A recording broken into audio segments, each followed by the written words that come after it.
What a beautiful place. We had a great time here and with a lot of great stuff, and I want to thank you very much. This has been an incredible trip and a great strides have been made. My husband worked very hard on behalf of our country, and I'm very proud of him. This trip has also been incredible for me as First Lady. In Saudi Arabia, I visited children at a local school and a call center with all-female employees. In Israel, I spent time with some children at Hadash Medical Center along with Mrs. Netanyahu.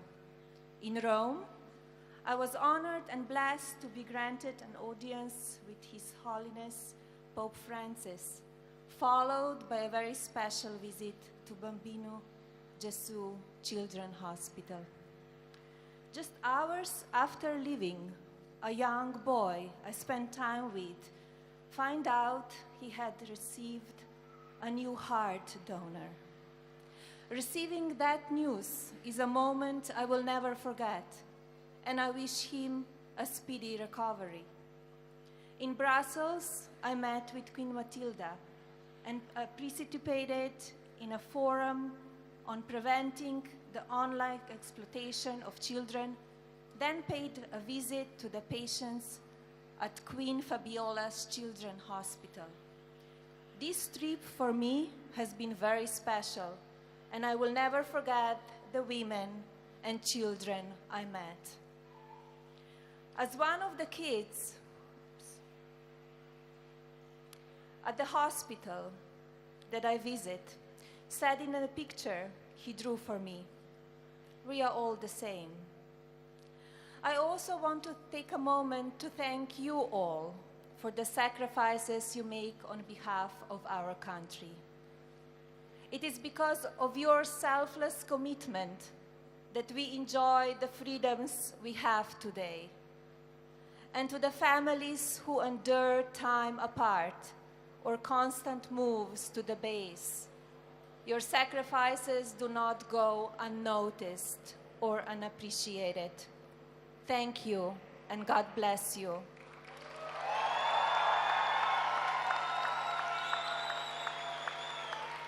And now, it is my great honor to introduce my husband, the President of the United States, Donald J. Trump.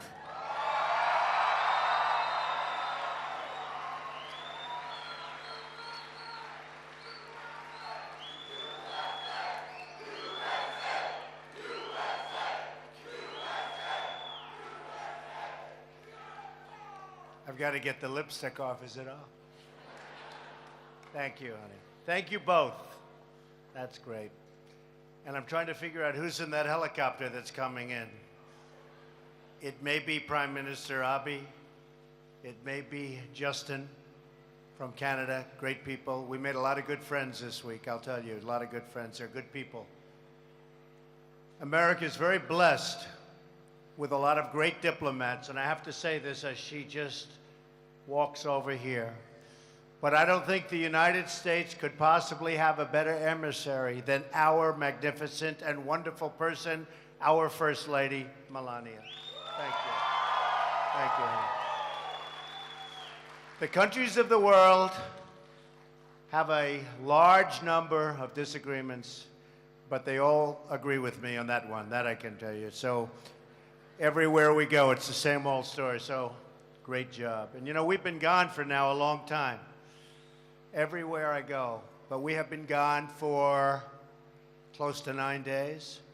This will be 9 days. And I think we hit a home run no matter where we are. We're thrilled to be here right now, and we're getting on that very big plane. We're heading back to Washington and the United States. But to be with you at our great Naval Air Station is wonderful. I can think of no better way to conclude our first foreign trip than to spend the time with you right here, with the incredible men and women of the United States Navy, and with all of our brave soldiers, sailors, airmen, and Marines, and our great civilians who support them, right? A very proud nation salutes you. A very, very proud nation. I'll tell you what, we are very, very proud of you. Every single day you protect the safety and security of the American people and provide a symbol of hope, freedom, and justice for the world. To our friends and allies, you are the ultimate reassurance. To our enemies, you are the ultimate deterrent. You're the metal spine forged out of the fires of American strength. And you notice how much stronger we're getting? Have you feeling it? Are you feeling it? All that new equipment is coming in. You saw what we did with our military budget, way up. Took a little heat on that one, but it's okay with me. You are the men and women who make up the most powerful military in the world.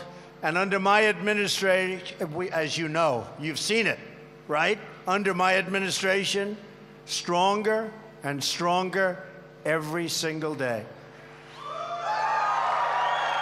I want to thank Captain Brent Trickle for leading the American presence at the hub of the Med. You know what that is, right? The hub of the Med. Captain Trickle, considering everything your team has done to prepare for this visit, and you really have done a lot, I've seen it, feel free to sound Liberty Call as soon as wheels are up, okay? That sounds, maybe I'll stay down with you and celebrate together and just wave. But before going any further, I also want to express on behalf of the United States our gratitude to our Italian and NATO allies here today. We have a lot of them. You're stationed at the crossroads of the Mediterranean, working side by side with Americans to confront the threats associated with the tremendous violence, suffering, and instability across North Africa and the Middle East. To every service member from Italy, from a NATO country, we want to thank you for your friendship and for partnering with us in the fight to defeat terrorism and protect civilization. Better believe it. Terrorism is a threat, bad threat, to all of humanity, and together we will overcome this threat. We will win.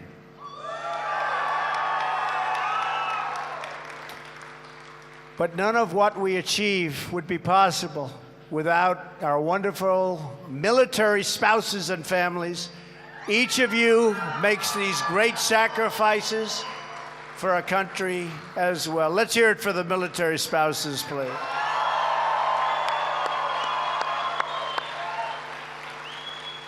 We will always support you, and we will never, ever forget you, that I can tell you.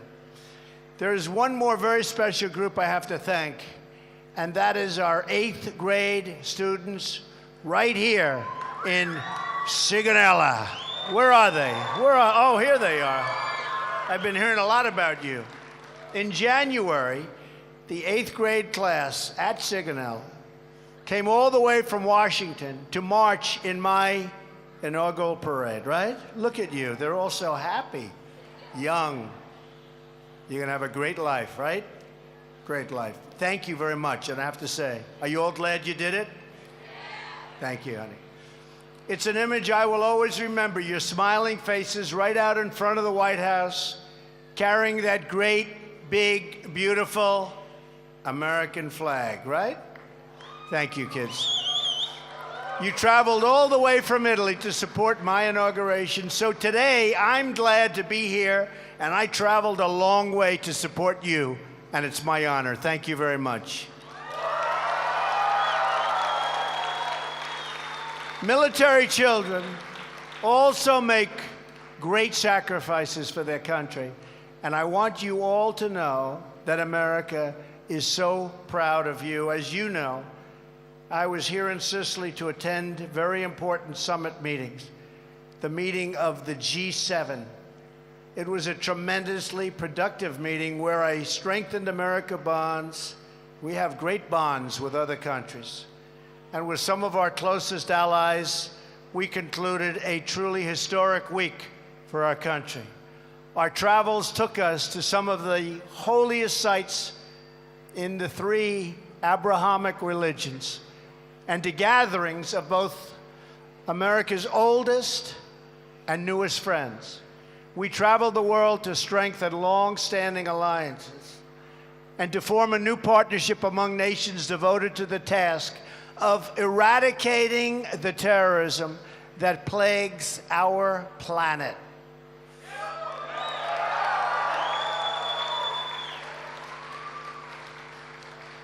And we've got the people that can do it, believe me.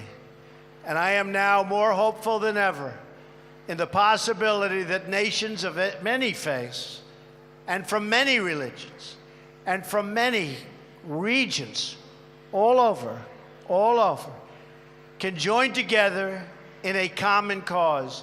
The barbaric attack in Manchester and the massacre of innocent young lives underscores the depth of the evil we face and the urgent need for us to join forces to absolutely and totally defeat it.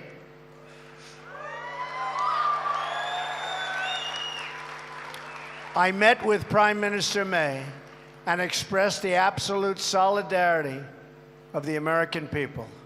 And just yesterday, Coptic Christians in Egypt were viciously gunned down in another vile terrorist attack, one that took the lives of beautiful Egyptian children and others. These murderous attacks grieve our souls, but they also steal, and I mean steal like in steel, our resolve. Together, civilized nations will crush the terrorists, block their funding, strip them of their territory, and drive them out of this earth. My first visit during my travels took me to Saudi Arabia, where I had the honor of participating in a historic summit with the leaders of more than 50 Muslim and Arab nations, hosted by King Salman, a wise leader who expressed his strong desire to work with the United States not only to confront terrorism, but also the extremist ideology behind terrorism. The nations of the Middle East have endured one terrorist attack after another, and I called on them to take on the burden of fighting this evil that has killed so many innocent Muslims. During this unprecedented gathering, we opened a new center to combat extremist ideology, launched a task force to block funding for terrorists, and agreed to massive economic development deals, the likes of which there has never been, that will create hundreds of thousands of jobs in the United States, building the equipment that has just been ordered by Saudi Arabia.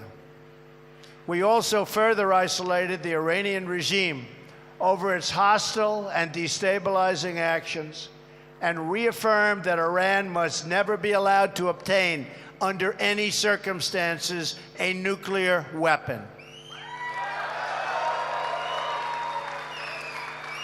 I was deeply encouraged to hear from the leaders of many Muslim and Arab nations that they are ready to take on a greater role in combating terrorism and providing young Muslims in their region with a future of safety and a future of opportunity.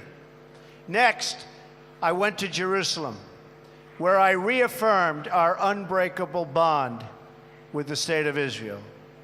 There, we continued our discussion about fighting terrorism and crushing the organizations and ideologies that drive it. I went to the Western Wall, a monument to the perseverance of the Jewish people. I also prayed at the Church of the Holy Sepulchre and walked those sacred halls. I was awed by the majesty and beauty of the Holy Land and the faith and reverence of the devoted people who live there. All children from all faiths deserve a future of hope and peace, a future that does honor to God.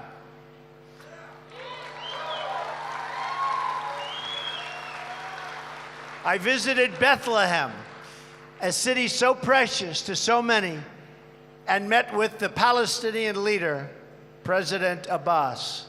He assured me he is willing to reach for peace with Israel in good faith, and I believe he will.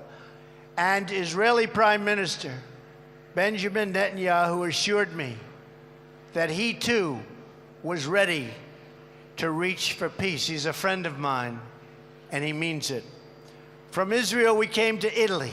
In Rome, I was inspired by the beauty of St. Peter's Basilica, and even more inspired by meeting with Pope Francis. A great talk.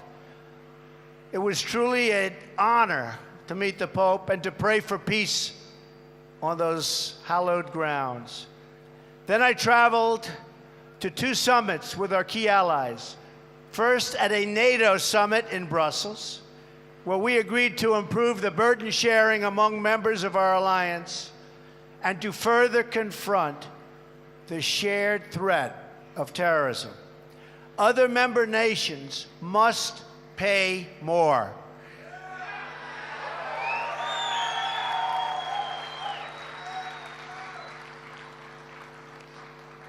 The U.S. is currently paying much more than any other nation, and that is not fair to the United States or the United States taxpayer. So we're working on it, and I will tell you, a big difference over the last year. Money is actually starting to pour into NATO from countries that would not have been doing what they're doing now had I not been elected. I can tell you that. Money is starting to pour in. It's only fair to the United States. We want to be treated fairly. And we're behind NATO all the way, but we want to be treated fairly. All of us will be more safe and secure if everyone fulfills their obligations the way they're supposed to, right? Look at this man, he's over there. He's agreeing with me 100%. Most people agree with it. Next, I attended the G7 right here in Sicily and made great progress toward very, very vital goals. I laid out my vision for economic growth and fair trade in support of good-paying jobs and even great-paying middle-class jobs and more. And I called for much greater security and cooperation on matters of both terrorism, immigration, migration, to protect our citizens. From Saudi Arabia to Israel to NATO to the G7, we made extraordinary gains on this historic trip to advance the security and prosperity of the United States, our friends, and our allies. And we paved the way for a new era of cooperation among the nations of the world to defeat the common enemy of terrorism and provide our children with a much more hopeful future. You're going to have a great, great future. You're going to have a safe future because of your parents and other people in this room. That is why I knew I had to conclude my trip right here in Sigonella with the dedicated service members who make the future so bright, so proud, because I am so proud of the future you're going to have. Are you all proud of the future you're going to have? You better believe it, right? Dad, Mom, we're all proud of it. We're all proud of it. We're proud of our country. The men and women of the United States military have been the greatest force for peace and justice in the history of the world. I want you to know that you have a commander-in-chief who will never, ever forget. Never, ever. You will always be remembered, number one. Just remember that, always. I will give you my complete and unshakable support. We have already made a historic investment in defense spending. You've been reading about it. Because we believe in and you know this. What's the expression? Peace through strength. Peace through strength, right? You'll understand that when you get a little bit older. Peace through strength, and that's what we're going to have. We're going to have a lot of strength, and we're going to have a lot of peace.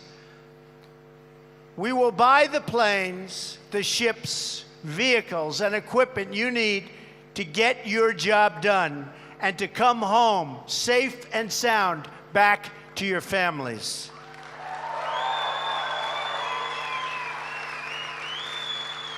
I also know that the single greatest strength of our armed forces is you, all of you. The dedicated, really tough, and really disciplined servicemen and women who bravely fight in our name. You not only know the pain of sacrifice, but you also know the tremendous rewards of military service, of being part of something much larger than even yourselves. You know what it means to be part of a military team in which men and women are bound together in a sacred covenant of trust, to serve together, to sacrifice together, and to fight together. And by the way, and to win together, because you're going to win. You're going to do a lot of winning. You're going to do a lot of winning. And my pledge to you is that we will always protect those who protect us. You are protecting us. And we will always remember that, and we will always, always protect you. Americans fought and died to liberate Europe from the evils of Nazism. You know that. And fascism. American military power helped to free the world from the oppression of communism. And today, Americans like you are battling the sinister forces of terrorism throughout the Middle East, North Africa, and the world. American military history is rich with noble traditions, harrowing missions, and selfless heroes like your parents. But at its core, the moral of the story is always the same. It is the story of good overcoming evil.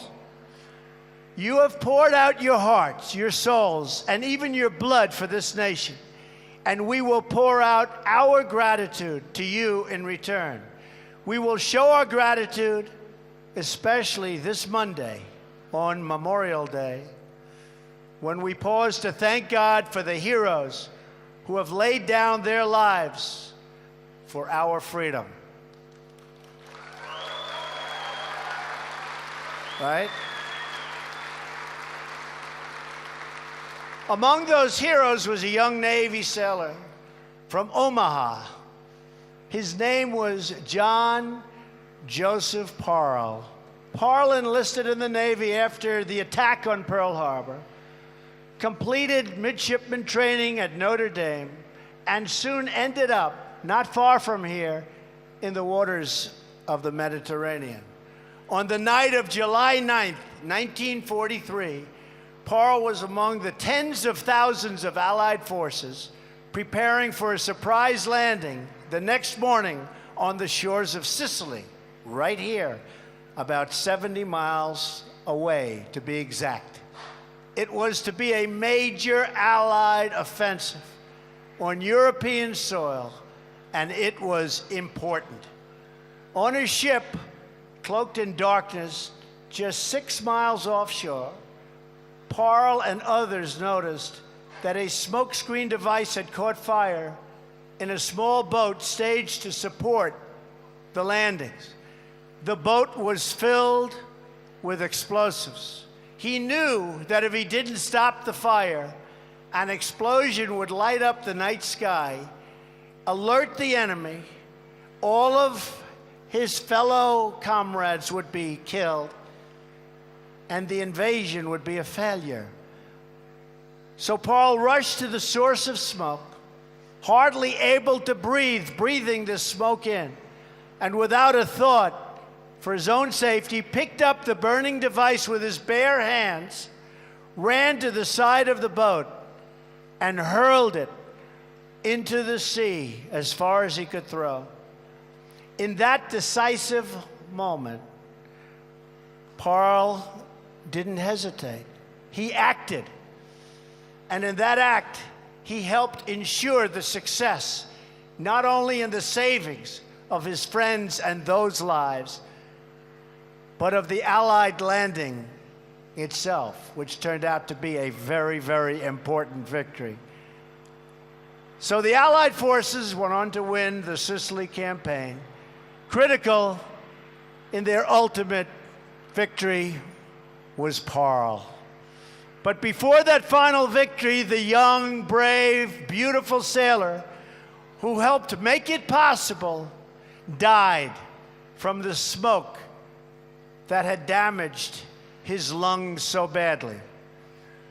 Ensign Paul had just turned 23. Yesterday would have been his 97th birthday. For his brave actions, Ensign Paul was awarded the Medal of Honor. This Memorial Day, we remember him and all the brave men and women like him who give their last breath in defense of our country. We honor their memory and their sacrifice. And we also hope to honor them with our deeds to prove worthy of their sacrifice. Because there is no peace without those willing to bear the scars and wounds of war. There is no strength without those brave enough to protect the weak and the people that need protection. And there is no prosperity at home without those willing to shoulder our burdens overseas. That glorious American flag represents the blood of patriots spilled in defense of freedom. It represents the courage that burns in American hearts. It represents the unity that binds us all together as one. And it represents the freedoms bestowed on us by Almighty God. You are the warriors of freedom. You are the protectors of that great American flag. You are the patriots who keep the fires of liberty burning. And you are the ones who protect the God-given freedoms that are the birthright of every single American child. I am proud to be with you today as your Commander-in-Chief. I am honored to have had this time to spend with you. I am excited for the great adventures and achievements that all of us will accomplish together. May God bless you. May God bless our service members. May God bless the United States of America. Thank you very much, everybody. Thank you. Thank you. Thank you very much.